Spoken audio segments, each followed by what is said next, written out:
Welcome to home food cook. ఈరోజు సింపుల్గా chicken curry చేస్తున్నాను. స్పెషల్ ఏంటంటే మట్టి పాత్ర.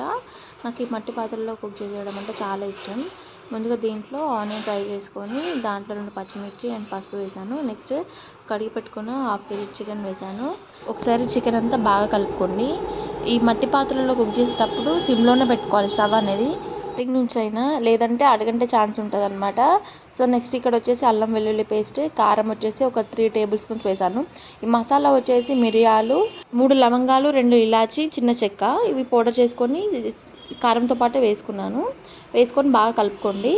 కలిపేసుకున్న తర్వాత కొంచెం ఒక 2 మినిట్స్. మట్టి పాత్రలు వాడాలని చాలామందికి ఉంటుంది, కానీ మెయింటెనెన్స్ కొంచెం కష్టం కంపేర్ టు మనం డైలీ యూజ్ చేసే బౌల్స్తో పోలిస్తే. అంతేనండి, ఆరోగ్యం కావాలంటే అవి మాత్రం తప్పదు. నెక్స్ట్ వచ్చేసి టమాటా వేసాను. ఓన్లీ ఒకటే వేసాను, ఎక్కువ వేస్తే తీయగా అయిపోతుంది కర్రీ అంతా.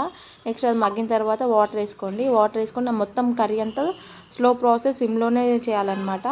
ఇక్కడ వచ్చేసి మీరు వుడెన్ స్పూన్స్ యూజ్ చేస్తే బెటర్, ఎందుకంటే స్టీల్వి గీరుకుంటాయి, అంతా మడ్ వచ్చినట్టు అనిపిస్తుంది అనమాట. So better to use wooden stick. So ఇక్కడ కర్రీ అయితే అయిపోయింది. అంతేనండి.